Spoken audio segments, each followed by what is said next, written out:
We have between 50 and 60. I haven't got an accurate count. The ice cream man just left, and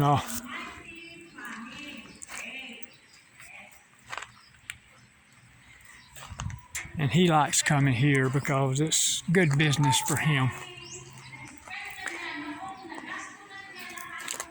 I'm trying to make my way back out here to the church.